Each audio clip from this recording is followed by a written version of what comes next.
Bonjour les amis, déjà l'épisode 24.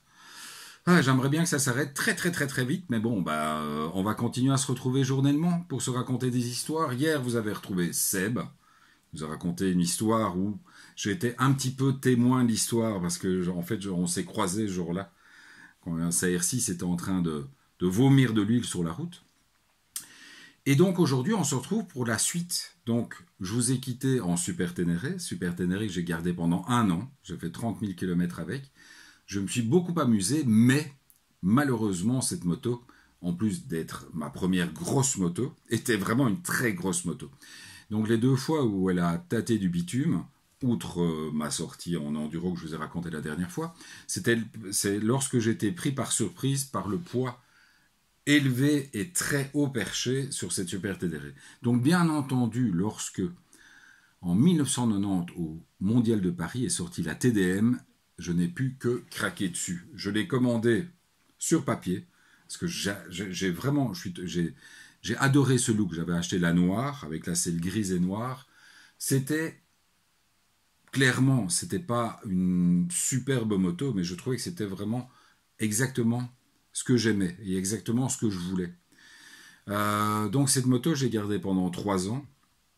Et évidemment, je vais être obligé d'au moins vous raconter une anecdote avec cette moto. Donc, comme vous le savez ou pas, je suis restaurateur dans la vie. Et donc un soir, je rentre sur ma route habituelle chez mes parents. Je suis dans un coin un peu sombre. Et je vois une moto accidentée sur le bord de la route. Je dis merde, putain, je m'arrête, je gare ma moto, je commence un petit peu, il y avait des fourrés tout autour avec des arbres, etc. Donc je commence à appeler, je fais monsieur. Ce n'est pas sexiste, mais enfin j'imaginais que c'était un homme. Et donc je commence à avancer un petit peu comme un démineur flamand, c'est-à-dire que avec le pied en avant en train de tâter les fourrés.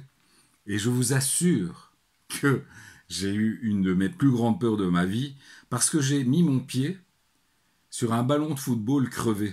Et donc, quand j'ai mis mon pied, ça fait... Et j'imaginais que c'était le crâne du gars. J'aime autant vous dire que j'ai failli me faire dessus.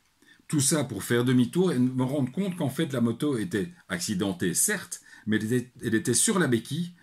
Elle était béquillée, donc, avec le moteur éteint et le cale-guidon mis. Donc, effectivement, le gars avait eu un accident de moto, mais il avait été très certainement emporté par l'ambulance ou emporté par d'autres personnes. Donc, je ne risquais pas de le retrouver dans les fourrés. Voilà, et donc, cette TDM, je vous dis, je vais la garder pendant 3 ans. Je vais faire beaucoup de voyages avec, parce que là, celle-là, je crois que je l'ai revendue à elle devait avoir un petit 100 000. J'ai adoré cette bécane, je me suis amusé comme un fou. Alors, niveau timing, il vous raconte une histoire de notre premier voyage, où je vous la raconterai après-demain, parce que demain on retrouve Seb. Allez, bisous les michetous, à bientôt.